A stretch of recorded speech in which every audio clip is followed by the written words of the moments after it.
Hello, my name is Cal Everett, the President and CEO of Liberty Gold. Liberty Gold is fully focused on the Great Basin of the United States, exploring Carlin-style sedimentary-hosted oxide gold systems with our primary focus on the BLACKPINE and Goldstrike projects. I will be making forward-looking statements, and please read on our website the technical disclosure details. The company has been restructured over the last 4 years to focus in the United States for oxide gold. Our principal projects are BLACKPINE in southern Idaho, where we own 100%, the Goldstrike project in southwest Utah, where we own and control 100%. We have a third project left in Turkey called the TV Tower project, and we have managed the process of divesting subsidiary assets to improve our balance sheet and explore with minimal dilution. This is the board of directors and management teams. I bring your attention to Mark O'Day, the chairman of the board, and Moira Smith, our VP of Exploration and Geoscience, who is responsible for the selection of all the projects that are within this company. Under ESG governance, Liberty Gold has selected these projects based on their locations, and we ensure that everything is restrictive in terms of location of the projects. No timber values, endangered animals, fish anywhere near these projects. Both have been fully reclaimed. We carry no environmental liabilities in either of the two projects. We have an active COVID-19 approach to the company, which I welcome you to go to our website and see our discrete protocols, which are unbending with ourselves and with our contractors. We also are committed to good governance, with over half of our company represented by females to males at a proportion greater than male. Capital structure, there are 247 million shares outstanding. Market cap currently stands at approximately 550 million Canadian. In our treasury, approximately 18 million Canadian, with more inflow of capital from project divestitures. Ownership structure, institutions own over 45% of the company, with most of that ownership by US-based resource gold funds. Management and insiders at 6.8%, and Newmont has a residual ownership position in the company at 5.6%. Over the last year, we've been focused on a management level of bending out and projects which weren't material to our core directive, which is to explore for oxide-hosted gold systems. We've monetized 5 assets with an aggregate value of $40.7 million. The last asset to be sold was the Halilab porphyry copper deposit in Turkey, of which we have been paid $10 million US, and we have 2 subsequent payments pending of $6 million US on August 15th, 21 and 22. So of our original 8 projects, we're now down to 3. The company is simplified. We also have approximately $20 million of in-the-money warrants that will come into the company. With cash in treasury now and future payments that are pending, that we would hope to end this year with the same amount of cash in our treasury, with another 15 million US pending next year. This is the location of the 2 projects, BLACKPINE in southern Idaho and the Goldstrike deposit in southwest Utah. These are both past producing oxide run-of-mine heap leach gold mines. This is just a quick slide just to show how run-of-mine operations are currently operating in the Great Basin. So the average resource grade, excluding Long Canyon, our predecessor company's discovery, is approximately 0.53 grams per ton, and the average gold recovery is 70.3%.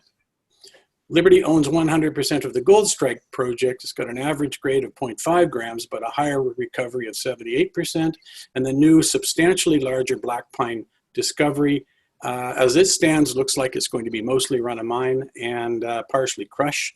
And you can see our reported recoveries at approximately 80%, which are at the highest level. We purchased the project at BLACKPINE in 4 years ago for approximately $1 million US. And then it took 2 years to figure out the projects, redigitize the historical data, and come up with a new exploration plan on BLACKPINE. And we were successful in intersecting a major oxide gold system in our first drill hole. This is a land position. We control over 50 square kilometers in the district. We have all the land that we need. The overall target size is 14 square kilometers, as shown by the red dots on this map, which are historical drill holes that carry above 0.2 gram oxide cutoff grades. At this point, we've drilled approximately 10% of our overall target. This cartoon is taken from a distance of 10 miles from Interstate Highway 84. The red dashed area covers 11.8 square kilometers, which is approximately the southern 60% of the overall target. That's where our exploration efforts are. And so far, we've defined 3 discovery areas in yellow, green, and blue. And you can see the distances between intercepts to the range front of 3 kilometers, where you get high-grade oxide, to the new F-zone discovery. And it's a really massive oxide gold system. You can see the property has been burnt. There are no timber values. The project's taken from the dry part of the Great Salt Lake. And in simplicity, the oxide gold system is hosted by the green, purple, and blue silty carbonate rocks, and the yellow rocks at the top and the brown rocks at the bottom do not carry any gold, and that is a 400-meter thick sequence of receptive rocks for gold mineralization. This is a plan view looking from due north, and you can see the areas we're working on. There's 9 or 10 targets on here in red stars. We've drilled 6 of them, and we've got 6 discoveries. And you can see all the historical pits where they pulled 660,000 ounces out of. We now believe this is all one large regional gold system. And the light green rocks are new ground under permit application. This is a metallurgy. From our first metallurgy on June 15th, we had weighted average of 78.9% gold extraction from bulk tonnage samples taken from the pit walls. We also did column tests and got 82.1% recoveries. And the next slide tells the whole story. We get approximately 82% gold extraction, which is our cash flow from any mining operation within 10 days. This is a plan map showing what we're trying to pit constrain by Q2 next year, the blue, green, and yellow areas. And you can see all the oxide gold mineralization, which has not yet been drilled in sufficient density to draw it within the limits of where we're trying to start the initial pit constraint design. And this is an important slide. The upper long section is 1988 of what Noranda sold to Pegasus Mines. We purchased the middle long section after Pegasus took out the A pit and the B pit, and for scale, they took out up 300,000 ounces out of those 2 pits. And our reinterpretation of that the high-grade oxide was below where they're mining is shown below with a massive amount of drilling. And you can see all these purple areas. Those are above 1 gram of high-grade oxide. So this is a 2-kilometer long section, and this tells you the scale of what we're dealing with at BLACKPINE. Cal, you have 2 minutes left. This is another section on the new D3 discovery, and we're drilling into a new area below the purple dolomitic rocks, and you can see the pullouts from 3 drills that are approximately 500 meters apart, and the thicknesses and high-grade oxide. These are a multiple of grade range of what's being mined in the Great Basin today, and it just gives you a sense of the scale of how big this discovery is.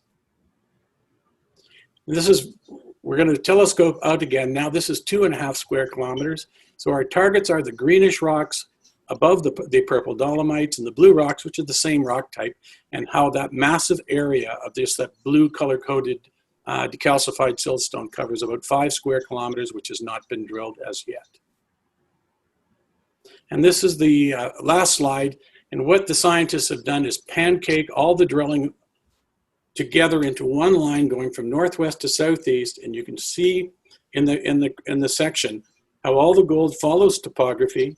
It is within reach of a diamond drill or an RC drill rig, and it's got massive scale to this because we're effectively compressing in the core area approximately 3 kilometers by 3 kilometers of oxide gold together to show how much gold is left behind.